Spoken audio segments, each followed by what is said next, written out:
Hello everyone and welcome. This is our last lecture on IT, computer and robotics. In this we are going to primarily study mains topic and some current affairs because we have done all the theory. So continuing with data, we'll be studying some laws on data. We'll be studying what is the meaning of personal and non-personal data. So before beginning, I would like to discuss with you a perspective shared by Mr. Nandan Nilekani. He said, basically he commented about data. He said about half of the global population above above 14 year, that is 2.5 billion people have smartphones. Now within 15 years from 2000 year 2000, the world went from 400 million to about 3.2 billion internet users. In the 15 to 24 age group, 71% are online. Of 830 million youth who are online, 320 are in China and India. So basically, whole world. It doesn't matter if it is developed or developing. These both world are going digital, and youth is getting digital faster. So not just our smartphones, our cars, our cities, everything around us is becoming or being made by smart is being made smart by data capturing sensors and internet. The net result of new users and new devices is an explosion of data.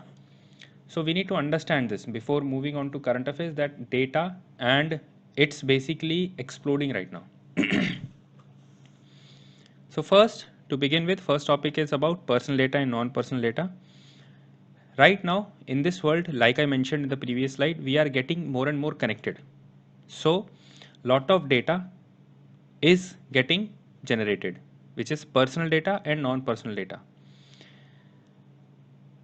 Right now, till now, debate around data was like how much or how it should be collected.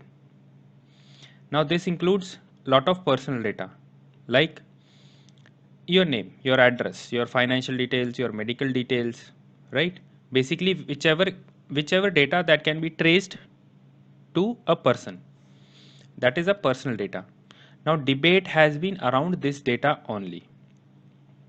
All right. Now what is data? Generally speaking, data is any information which is stored in a computer and it is stored in a binary way, right?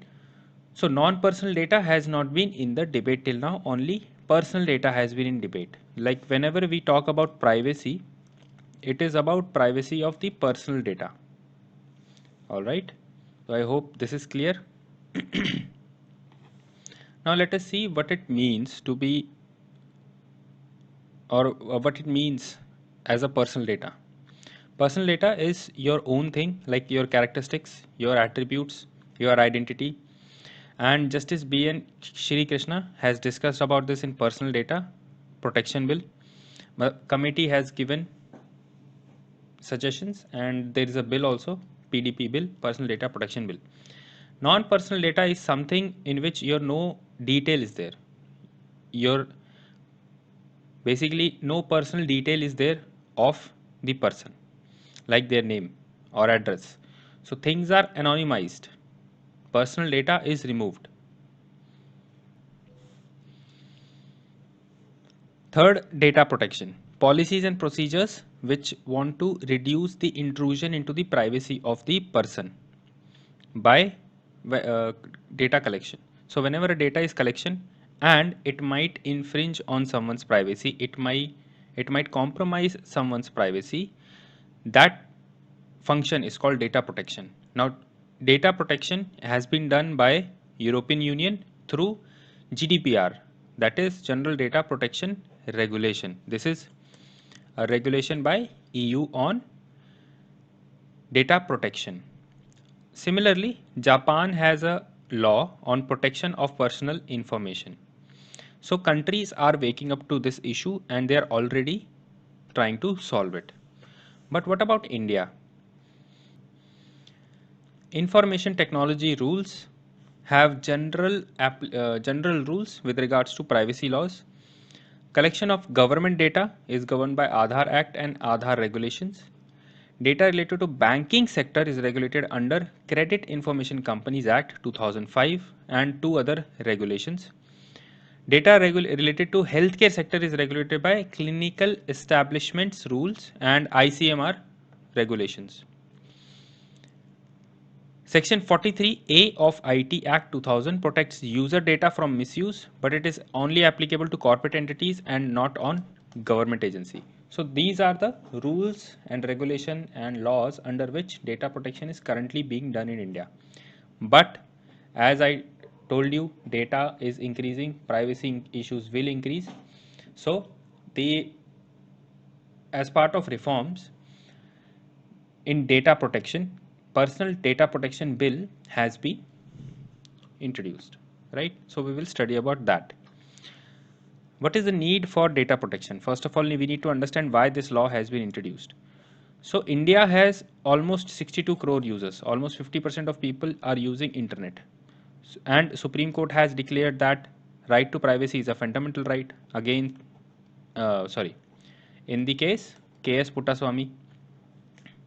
So individual privacy and its protection is the constitutional duty of the country.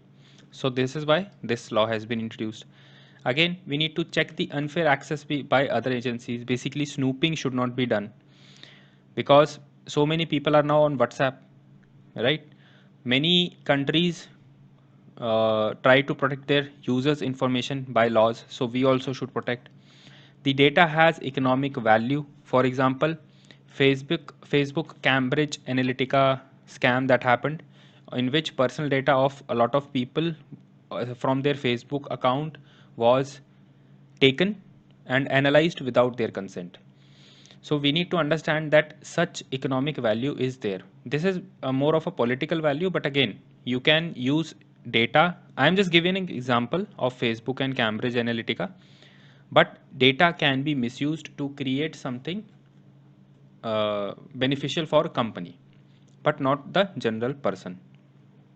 Also, if somebody's data is breached, usually according to one estimate, one data breach in India almost costs 12.8 crores. All right. This was the study by IBM. Also, data is the new oil. It's the oil of digital economy.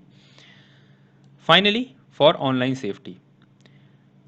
As per IBM, again, the root cause for almost 50% of cyber attacks was criminal attack. So basically, people are targeting for criminal intent. Hence, from all these reasons, we understand that we need to protect the personal data of the citizens. What are the provisions? First of all, personal data. In that, applicability is to government, companies incorporated in India, foreign companies dealing with personal data of individuals in India.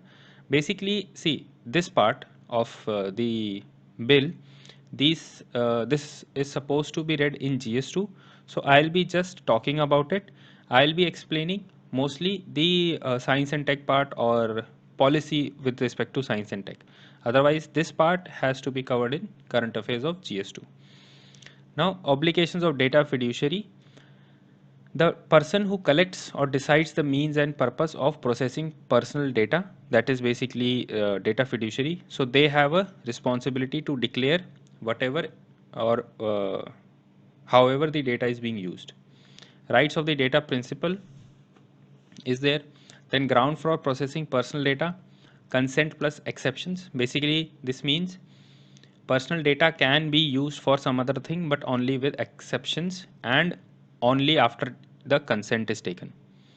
Data protection authority will be established. Transfer of data outside India, there are rules for this also. Exemptions. This is one of the most contentious point in this act, or it's not an act right now, that central government can exempt any of its agencies from the provision. So this is quite controversial. Then what about sharing of non-personal data with the government? The central government may direct data fiduciaries, basically the organization who collect data, to provide all non-personal data and anonymized personal data to the government. So what is the criticism? Basically, data protection authority, which I talked about here. Yeah, this one.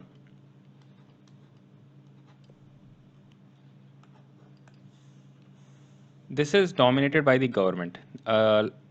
Civil society people have not taken part in it. Again, coming to this point, civil society group have criticized that there is a lot of exception given to the government, which can lead to surveillance. Then even if data is stored in the country, the encryption is stored outside. Like even if the data is in the country, like if your Facebook data is in India, but you cannot access it, or government cannot access it because it is encrypted. And to decrypt it, you need something from outside India.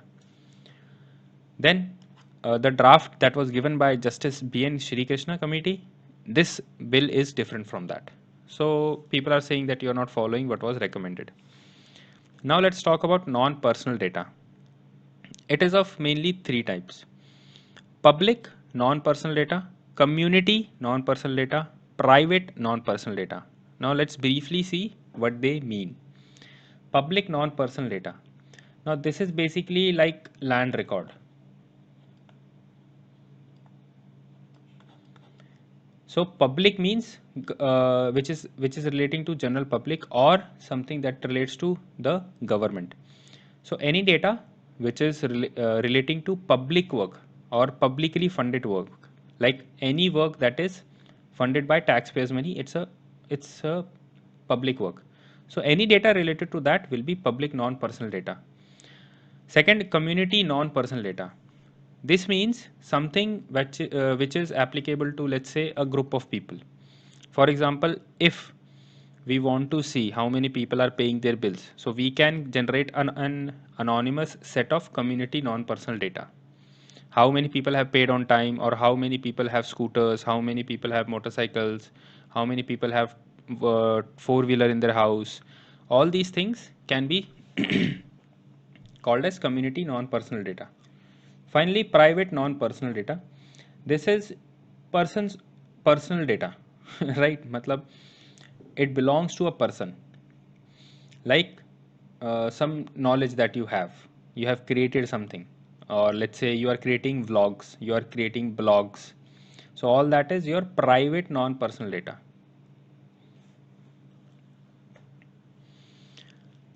Now, non-personal data governance framework. Till now, the discussion has been on personal data. But what about non-personal data? So there was an expert committee under the Ministry of Electronics and IT to study various issues relating to non-personal data. And they submitted their report in July 2020.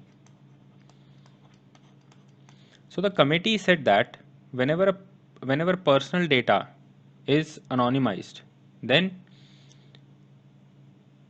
you can use basically they said that if the data is anonymized properly, then you can use the data like this. This is being talked about personal data. So we need to address the privacy concern that will arise out of this. Like the anonymity, the personal data should be anonymized perfectly. There should not be any way that the data can be traced back to the person. And committee said that non-personal data should be regulated so that we can have a framework and we can utilize the economic, social and public value of such data. That means the government should be able to utilize such non-personal data. Then of course address the concerns of harm arising from the use of such data. That is why even non-personal data should be anonymized as much as possible.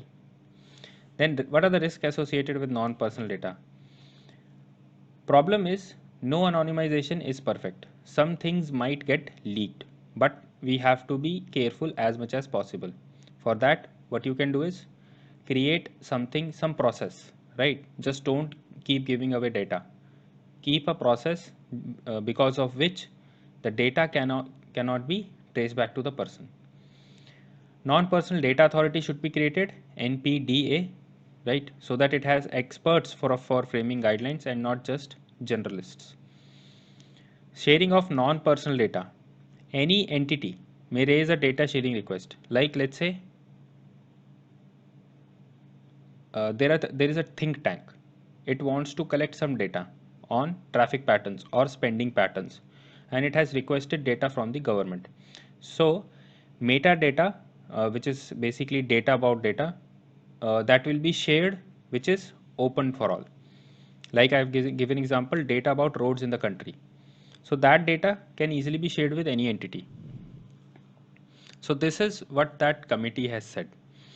Basically, this is a roadmap. That is why I've said non-personal data governance framework. Framework on how you can manage non-personal data. So access to non-personal data should be balanced with privacy rights, innovation, and competition. That means you can give access to people for non-personal data, but you should ensure the privacy right of people. You should ensure that people are using it for innovation and for creating new things and not for wrong things. And it should ensure competition. That means government should share the data with every entity equally. They should not share some data or good quality data with few people and with everybody bad quality data. So there should be perfect neutrality so as to ensure good competition. Now this was about personal and non-personal data. One another thing which you need to understand is data localization. So BN Shri Krishna committee has recommended that all the personal data of Indians should have at least one copy in India.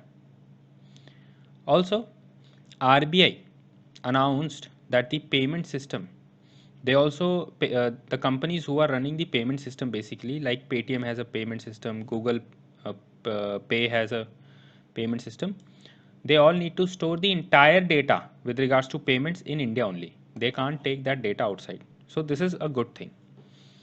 So data localization means what? Basically storing any data of that country in that country only. That means if data is generated that belongs to me or you, it should be stored in India only. Right now, companies are storing that data outside India. Right? Many countries have already started applying this data localization laws like China, US, Brazil, right? So India is also trying to implement it. So in India, the step taken was BN Shri Krishna committee, government's draft e-commerce policy, which recommended localization of community data. We have talked about three types of data, right? Three type of non-personal data. One was community data. Why do we need this? What is the need? Economic need is there, legal reasons are there, security reasons are there. In economic reason, we can include digital India. I hope you know that. IT-led data generation. We have talked about this, that lot of data is being generated. So we need to be aware about it and we need to understand that data is ours. It should not go outside the country.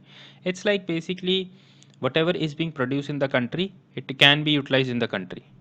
It should not be stored outside. Because if something leaks, who is responsible? Then increase tax revenue.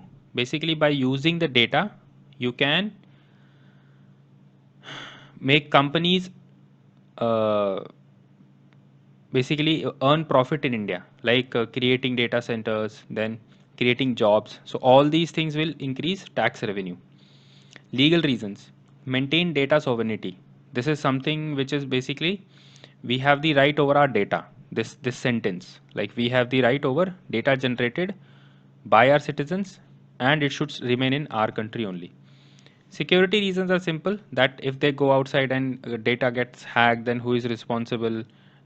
We keep listening that data has been leaked from this organization or that organization. So all these things, it will give confidence to us if the data is stored in the country itself. But again, nothing is without its issues. So what are the issues in this scenario, in the data localization scenario? Industries might get affected because right now they store it in the cheapest way possible, In India, electricity is not available all the time at many places. But again, these data centers will not be created in places where electricity is not there. So it will increase their cost. That is for sure. Because right now they might be storing in a cheaper way. Security issue is there. If security is not provided properly in India, of course, they will get hacked here also. Then it might lead to a reaction from other countries where they also start storing the data. That is, let's say there is an Indian company operating in Japan. So Japan will also start doing this, and Indian companies have to pay the cost of storing the data in Japan. Then some data might still not be available. Some data that is generated might be stored outside. Privacy issue still remains. That means if it is hacked, it is going to get leaked. If people are not following the rules, they will still leak the data. Companies will still sell the data. Cloud computing benefits from not localization, not localizing data. That means in cloud computing, you store the information on some other server. Like many right now, you might have you might be watching this on your mobile or laptop. So in that you have information stored on your device. But many times, just take Gmail. If you are storing something in Google Drive, you are using the cloud storage. So it is like that. So the benefits that are derived from cloud storage, like it is all the time available, it is cheap also. All these issue will come up. Like it will not be cheap. So storing the data in the country is not cheap. So what is the way forward? Before utilizing or making data localization compulsory for everybody, the government needs to make sure that people can actually store the data in a good way. For that, we need strong cyber security laws so that nobody dares touches or dares, hacking the data. Then there is a USA, there's an act in USA clarifying lawful overseas use of data. This allows the organizations in USA to share their data with foreign governments. So India also needs to do something like this. And India needs to increase its protection also so that these companies can share data with us. So basically it's good for collaboration. Also, we can give infrastructure status to data centers. This will give them easy loans and priority based on clearing on land issues. And so this is the way forward. You need to utilize international way of doing things also, and you need to ensure cybersecurity for the citizens. Now coming to the third topic, data empowerment and protection architecture. This is something very interesting. Data empowerment and protection architecture. Here, basically, this is a government report summary. With this will be a historic step because with this architecture, individuals will have control on how their personal data will be used and shared. This is very revolutionary. Like you will have control over every data that is generated by you. You will it will be upon you to allow or deny permission to use your data.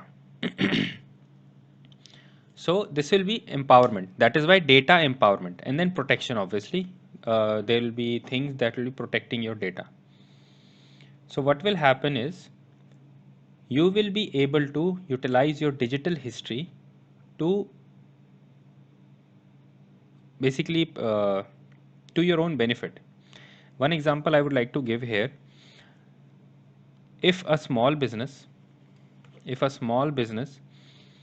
submits GST online, so that business will have a history of all the invoices, right? And many times people need some working capital Like many small businesses need small loans for 1 or 2 days.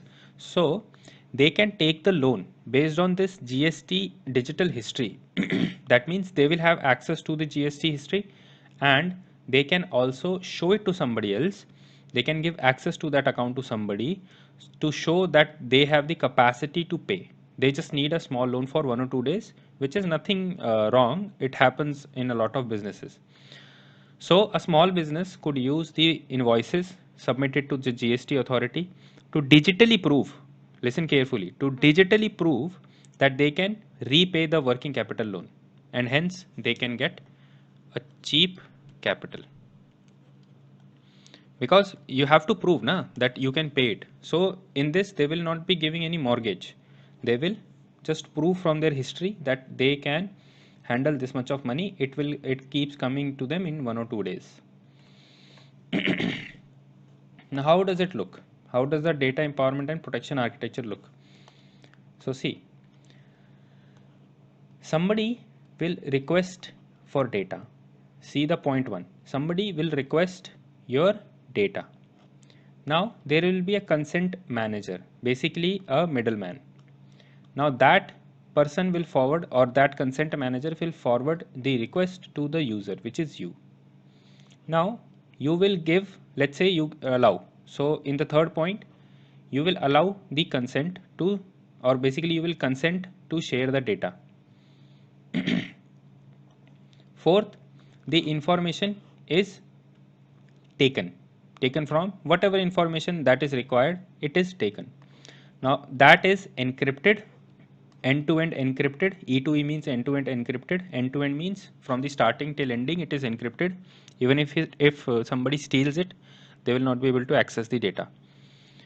So end-to-end encrypted data flow, and then it goes to the person who requested your data.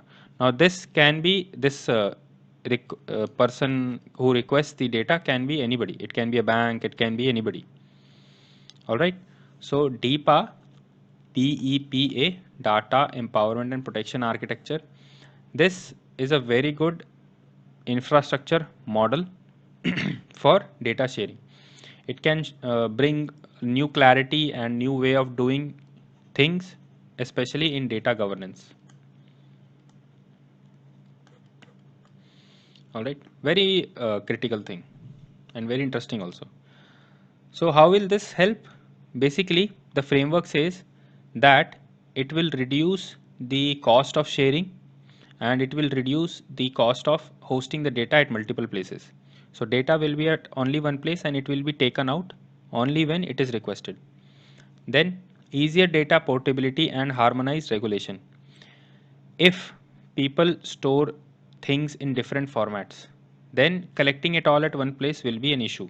Obviously, like I am making PPT in some other way, some other teacher will make it in another way. So if we want to combine it and give it to a student, that will obviously be, matlab, you have to change the architecture of both the PPTs and then give to the student. Otherwise, it will look weird, right? So harmonized regulation means people who will be storing the data, like banks and institutions, they will be asked to store the data in a particular format, so that whenever it is shared, you don't need to change the data. Like it will be told to me to make my PPT in a certain format, so that it is given easily to the student. Data sharing with consent. All the data will be shared with consent. You will know what is happening with your data. Then competition will be there between consent managers, because consent manager will be just like a service. So anybody who will be demanding any data from you, they will be paying to the consent managers.